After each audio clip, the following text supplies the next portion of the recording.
Hi guys, this is Omer from MMOHut.com. I'm the first impression gameplay video for the Chronicles of Spellborn, free-to-play 3D fantasy MMORPG with a heavy emphasis on PvP, published by Acclaim Games. Now I'll spend about 5-10 minutes running around, checking the game out, and make some quick comments. If you guys want to play the Chronicles of Spellborn or just learn more about it, check out a full review on the link below. Now, some quick history, which is pretty important.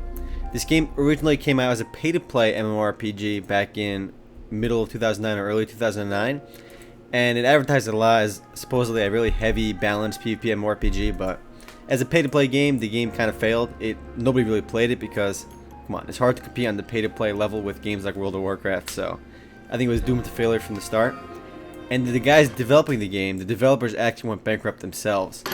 So now the game is being published as a free-to-play game by Acclaim Games, and is now, the game won't be updated at all for the foreseeable future. But Acclaim is only publishing the game until the new developer, Frogster, the same guys behind Runes of Magic, are going to pick up the service in about a year's time, and they're going to start doing their own thing with the game, and hopefully, and they'll be relaunching it as a completely free-to-play game as well, with, cash shop and regularly, updated content. So right now, the game is kind of just stagnating where it is. You can still play and check it out, and it was a pay-to-play game, so I think that alone makes it worth checking out. It has a certain high-quality feel to it, but we'll talk about that more when we get into the game. So here we go. We have 3 different archetypes: Warrior, Rogue, and Spellcaster. Let's go click Warrior for now. It doesn't matter. And the Blood Warrior, the Adept, and the Wrathguard. Those are the 3 actual playable classes available to Warriors once they reach level 5. So until level 5, they're just Warriors, but they can specialize after level 5. Each of the 3 classes have the same, each of the 3 archetypes have the same system. So there's 9 total playable classes. And where this game really shines is its character customization. Well, not really shines, but it's very in-depth. And the music in the background sounds really high quality as well. So we have 2 races, the Davy and the humans. But I noticed a lot more people play humans than Davy because these guys just look ugly. We have our male... She is not very attractive at all.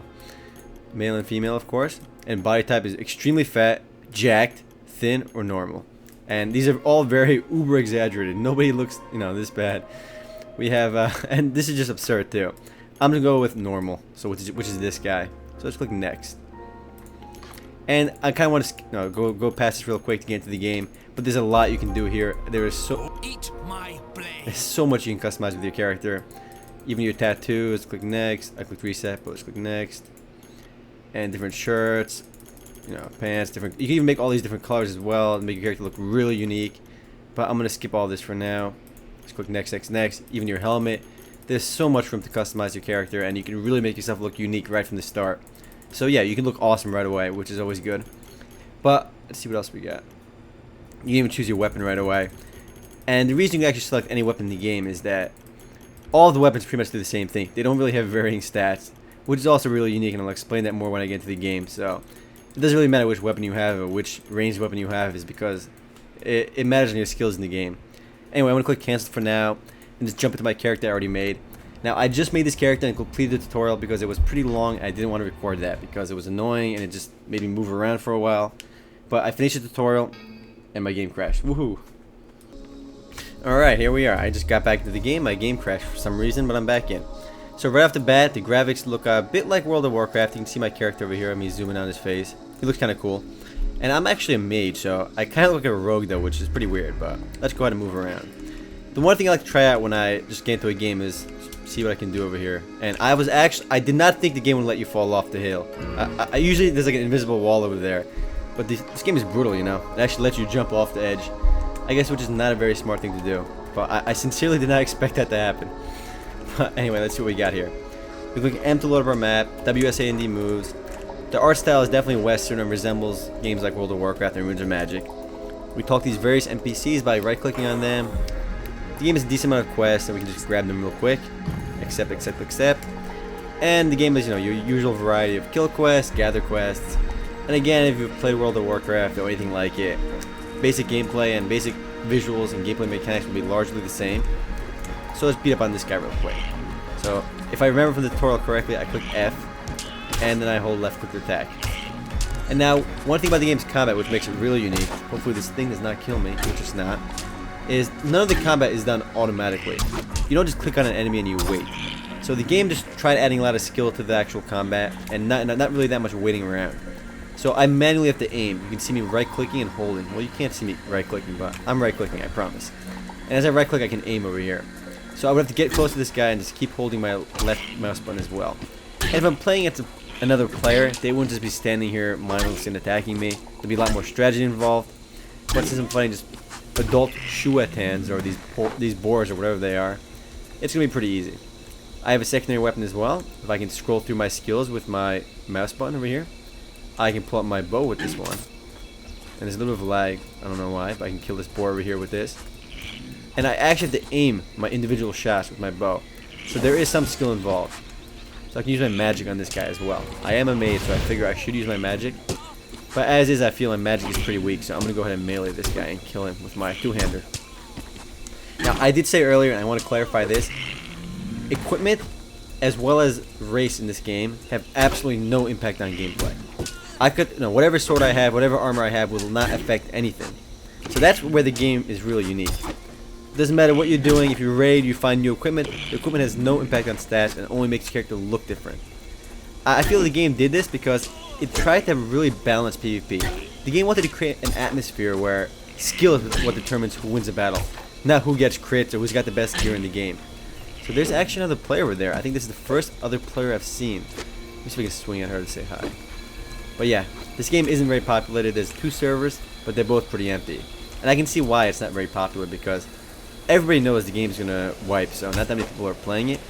But yeah, the combat is really interesting though. And the PvP is supposed to be really intense, because it's pure skill.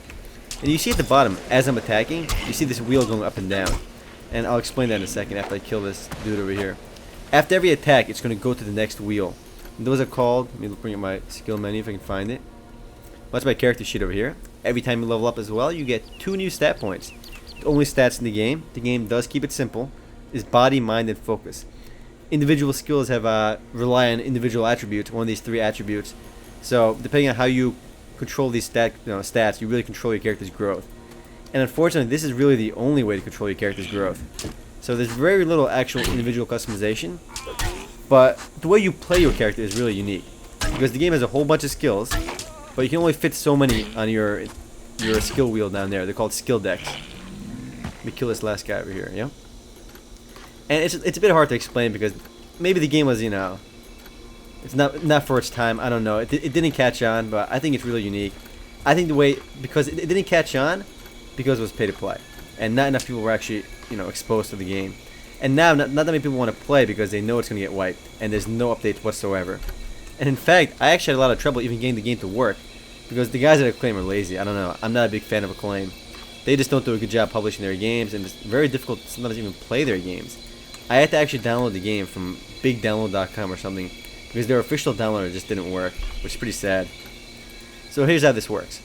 You can see my skill library over here. I have a whole bunch of different skills, and many of them I haven't learned yet, and I will later on by doing various quests and leveling up. Let's see. Where's my skill slots? Alright, well, you can see my skills over here. And what the game says it's tried to do is, it made it so early game skills don't become useless late game.